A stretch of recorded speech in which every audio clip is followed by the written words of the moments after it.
Hollywood uses a variety of different techniques to change an actor's appearance, from makeup and wigs to fat suits and prosthetics. They've invented and perfected hundreds of different techniques. But it's when the actor needs a different body type, which can't be disguised or hidden under clothing, that we see the real magic of Hollywood.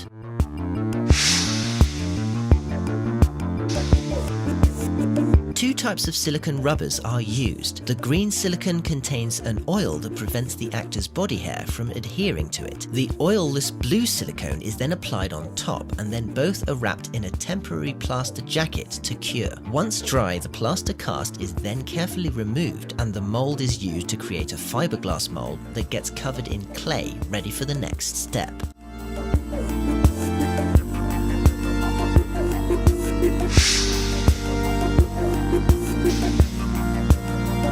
Here, artists work with human anatomy models and concept artwork of the director's ideas and begin sculpting the clay, forming muscles and veins, the belly button and nipples. In this stage, attention to detail is incredibly important, as any slight error made now will be magnified later. The veins, for example, had to be incredibly subtle because otherwise they would stand out too much once painted. Once they are happy with all the detail, they cover it in a thicker silicone to make a mold. This mold is then combined with the life cast mold, and a foam latex is injected in between. The exterior layer of foam latex is then covered in a skin-colored layer of silicone.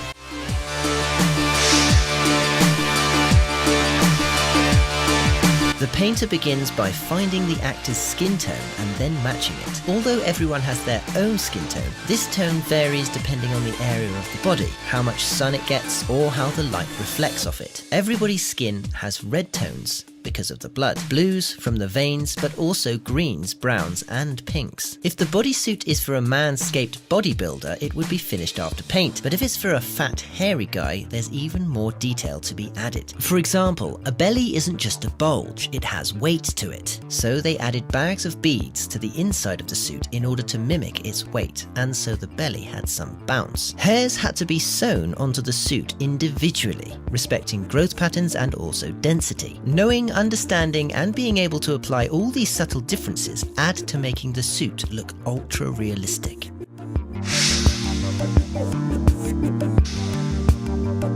Okay, I know we said without the effects, but sometimes it is necessary. You see, clever usage of prosthetic beards, necklaces, and gloves are a great way to hide the seams of the suit around the neckline and the hands, but sometimes the suit's zipper, for example, just can't be hidden, and that is when the usage of VFX is necessary.